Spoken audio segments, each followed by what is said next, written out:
سنت یا نفل توڑنے پر قضا کا حکم۔ جاسم نور جلالی پشاور سے پوچھتے ہیں، ایک تو پشاور سے بھی ہیں اوپر سے جلالی بھی ہیں، ماشاءاللہ بھائی تو ڈبل جلال ہے۔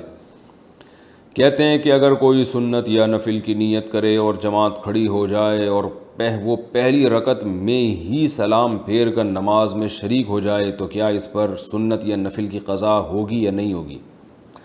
دیکھیے، سنت یا نفل نماز شروع میں تو واجب نہیں ہوتی، لیکن جب آپ شروع کر لیں تو پھر اس کی تکمیل لازم ہے۔ پھر اگر آپ درمیان میں توڑیں گے کسی بھی عذر سے تو بعد میں اس کو پڑھنا پڑے گا۔ یعنی نفل نماز یا کوئی بھی نفل عبادت وہ شروع میں تو لازم نہیں ہوتی، لیکن جب آپ نے شروع کر لی، کوئی بھی عبادت نہیں یعنی نفل نماز جب آپ نے شروع کر لی تو اس کی تکمیل آپ پر واجب ہو جائے گی، کیونکہ یہ بھی ایک قسم کی نظر ہے، منت ہے۔ منت زبان سے بھی ہوتی ہے، عمل سے بھی ہوتی ہے۔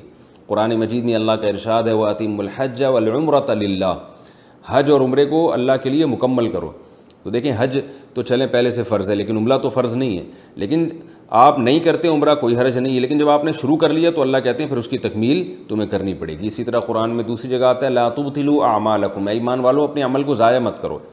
تو عمل آپ نے شروع ہی نہیں کیا تو کوئی بات نہیں ہے، لیکن جب آپ نے شروع کر لیا تو اس کو ضائع کرنے کی اجازت نہیں ہے۔